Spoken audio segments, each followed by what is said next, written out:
ketemu lagi sama Mama Yum di sini. Terima kasih teman-teman sudah mampir ke channel YouTube aku dan sampai di video ini. Lama banget sih, aku merasa sangat lama aku tidak bikin cerita gitu kan. Ya karena memang waktunya aja yang belum bisa ke sini sih, belum bisa ke Villa Alita Jogja buat ngonten gitu, buat cerita. Sebenarnya banyak banget ceritanya. Dan sekarang bisa karena memang pas aku ada kegiatan di dekat villa gitu, terus ya dalam mampir sebentar bikin konten gitu. Aku mau buang cerita sampahku. Karena gini, aku lagi mencari orang tapi datanya itu aku cuma dikasih nama sama alamat. Ada di Jogja udah nih, udah ketemu, tapi ketemu sama kantor sama rumahnya. Ketemu sih, maksudnya alamatnya, cuman nggak ketemu sama orangnya. Nomor HP-nya ketemu, cuma kok dihubungin nggak bisa, cuman dibaca aja WA aku, nggak dibales. Ya sudah lah ya. Jadi terus langsung iseng nih, aku mencari namaku. Aku tuh lagi mikir gini, namaku kalau di googling itu tuh gampang banget nyarinya. Maksudnya kalau aku kabur, aku nipu gitu kan, aku hilang. Itu mudah gitu loh menghubungi aku. Ketika kamu tidak punya kontakku, itu mudah untuk menghubungi aku. Terus aku tuh nemu sebuah artikel di tahun 2012 tuh udah lama banget ya, masih kuliah. Itu kebetulan temanku memang hobi nulis, jadi percaya nggak percaya, baca skripsinya dia itu kayak baca novel. Enak banget dari depan sampai belakang. Itu benar-benar kayak kita tuh baca novel gitu. Padahal kadang baca skripsi itu mager gitu kan. Tapi enggak. Terus aku jadi kayak flashback gitu loh. Aku baca artikelnya gitu dari kompasiana.com. Kamu searching aja nama lengkapku, kamu akan menemukan artikel itu pada tahun 2012 ditulis oleh Tongkol Coco. Luar biasa. Aku tiba-tiba ada artikel ini, kok aku nggak inget ya. Aku mau flashback nih ke 2012, itu dimana aku memang hobiku tuh dulu itu aku udah jualan, lupa aku tahun berapa ya, 2009 apa 2010 gitu. Aku jualan online, dimana jualan online kali itu saat itu tuh belum hits, belum terkenal, belum pokoknya nih kamu belanja online itu kayak keren gitu loh, kayak kamu belanja di mall, di brand-brand, padahal tuh belanja online gitu. Dan itu aku belanja online tuh dulu tuh handmade dari pertama kali, produk pertama adalah kalung dari logam yang diukir-ukir gitu dari Semarang. Itu adalah pertama kali aku belanja online. Udah punya ATM kan, jadi bisa transfer. Nah habis itu berapa kali aku belanja, terus akhirnya aku kepikiran nih, kenapa nggak aku jualan. Nah pas itu kebetulan aku sudah punya pacar, suamiku yang sekarang. Untungnya suamiku yang sekarang. Kenapa beruntung, nanti akan aku ceritakan lagi. Jadi waktu itu kami secara mahasiswa, terus uang terbatas gitu kan. Ya masih beruntung aku karena rumahku dekat gitu. Jadi kalau butuh apa-apa, butuh makan gitu ya tinggal pulang aja gitu. Nah itu kami tuh modalnya patungan, bener patungan berdua, 150.000 dan 150.000. Kami beli 4 baju di butik di Babarsari. Kita dapat 4 baju, itu duit 300.000 di tahun 2009 apa 2010. Di foto sama siapa? Di foto sama pacar aku. Di foto sama Papjo, ya gampangnya Papjo ya, papanya Joan. Di fotoin sama Papjo, memang karena Papjo memang basicnya ada hobi banget sama kamera, jadi bisa lah edit foto, ambil foto dan lain-lain tuh bisa. Terus masih termindset bahwa zaman dulu foto itu, apalagi baju itu dipakai.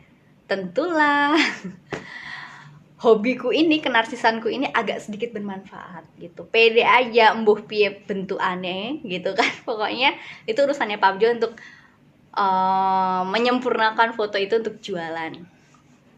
Nggak tahu, aku lupa harganya berapa, tapi yang jelas kita kan pasti nge-mark up harganya ya. Jadi kalau dulu itu kita beli offline misalnya 70.000, kita jual di 80.000, 85.000, laku. Itu beneran, itu 4 baju itu langsung laku 2, kita langsung cari baju lagi, laku berapa lagi kita cari, udah gitu terus sampai setelah baju udah agak turun, udah bisa kan, wah ini kayak bajunya udah turun deh gitu kan, kita cari yang lain dengan produk-produk unik. Ada pernah jam apa sih, monol atau apa gitu, jam-jam perkawe-kawean itu juga pernah jalan juga. Habis itu udah mulai turun, kita cari produk. Jadi habis itu aku langsung memikirkan adalah produk yang aku suka. Jadi ketika itu nggak laku, aku bisa pakai gitu. Nah akhirnya boomnya, jadi nggak tahu di tahun berapa itu aku lupa. Jadi boomnya kita itu adalah di barang-barang Malioboro. Jadi kita tiap minggu, nggak tiap hari, kita sadar ya jauh gitu. Jadi kita kayak sistemnya buka PO, pesanan tanggal sekian, ready apa gitu. Jadi kita beli tuh cuman beli sampel ke Malioboro, kita beli sampel. Dulu tuh awalnya gelang-gelangan. Gelang di Malioboro kita beli tanpa nawar. Kita beli tanpa nawar. Kenapa? Karena kita mau lihat ini kalau di jual mereka itu berapa sih gitu kan. Oh 4.000, oke, kita masuk mall Malioboro. Benda ini ada nggak di mall Malioboro atau di Mirta Batik ya. Jadi mau lihat nih kalau di atas tuh berapa. Kalau di atas maksudnya kayak di mall, toko-toko tuh berapa. Jadi di Perko, emperan toko berapa, di mall, di toko-toko besar tuh berapa. Misalnya ada tuh namanya, kita dulu sampai namanya itu gelang persahabatan, kita bilang gelang kepompong. Itu ada 15-20 macam warna dengan bentuk yang sama. Nah, itu boomnya kita di situ, duitnya kita dapat banyak dari situ. Tas rajut, bukan, tas dari akar atau apa kayak gini gitu loh. Tas-tas gitu juga, itu juga boom banget waktu itu. Dari Perko misal 4.000, terus masuk mall jadi 5.000. Kita jualnya berapa? 4.000. Kita ikut harga Perko. Tapi kita mainnya grosir sampai grosir terendah itu adalah di harga 1.500 apa ya? 1.500 itu dengan minimal order 100 pieces kalau nggak salah dulu.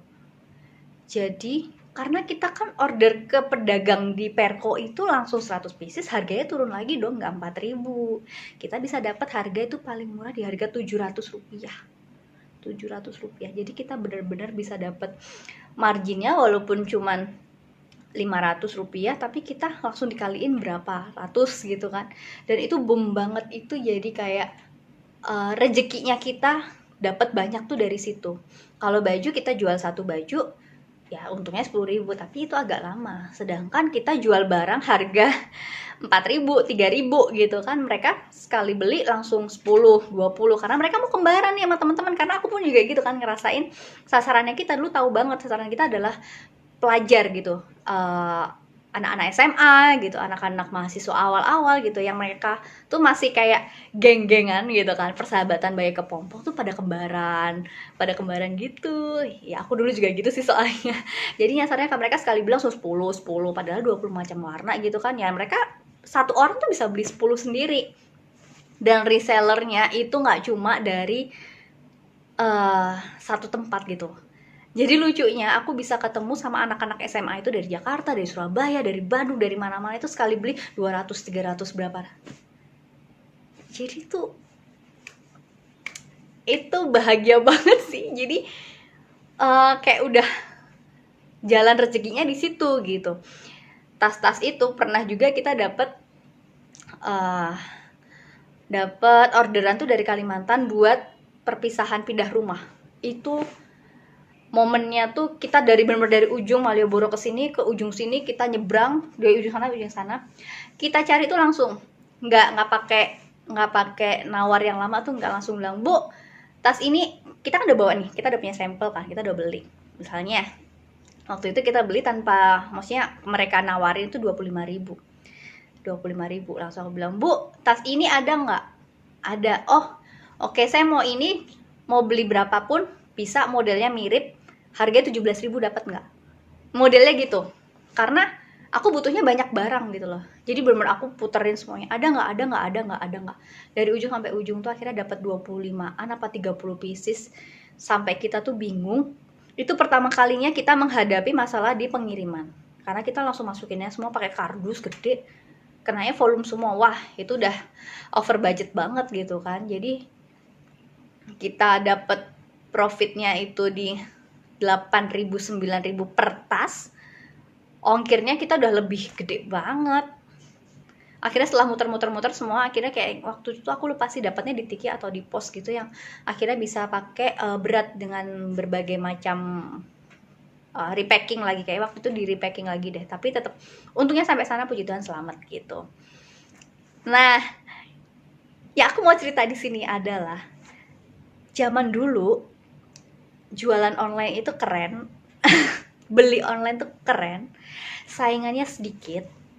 Ketika kamu punya produk, kamu jual dengan harga di atas offline-nya, tetap laku.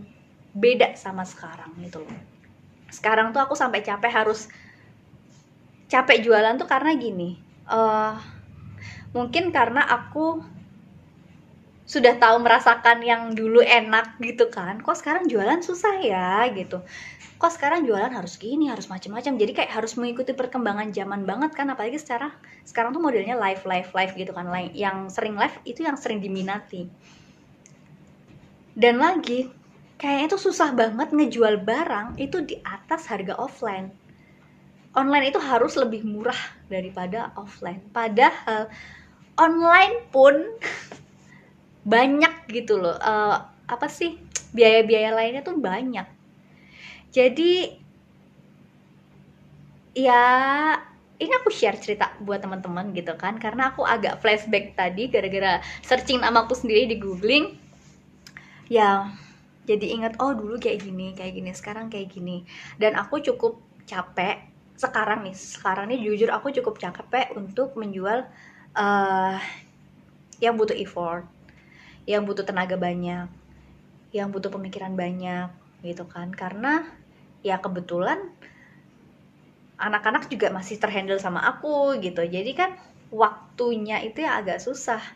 Mereka masih belum bisa dilepas, masih harus dalam pengawasan, aku masih harus begini-begini. Dan aku mau balik ke keinginanku dulu gitu kan, kalau aku pengen kayak belajar buat konten gitu kan, buat ngedit lagi kayak gitu. Jadi ya aku harus bilang ke teman-teman kalau semangat yang sekarang baru mulai jualan atau yang pandemi baru mulai jualan, tetap semangat, naik turunnya dinikmatin aja. Kalau misalnya trennya lagi naik, silahkan dinikmatin. Kalau trennya lagi turun, harap bersabar gitu.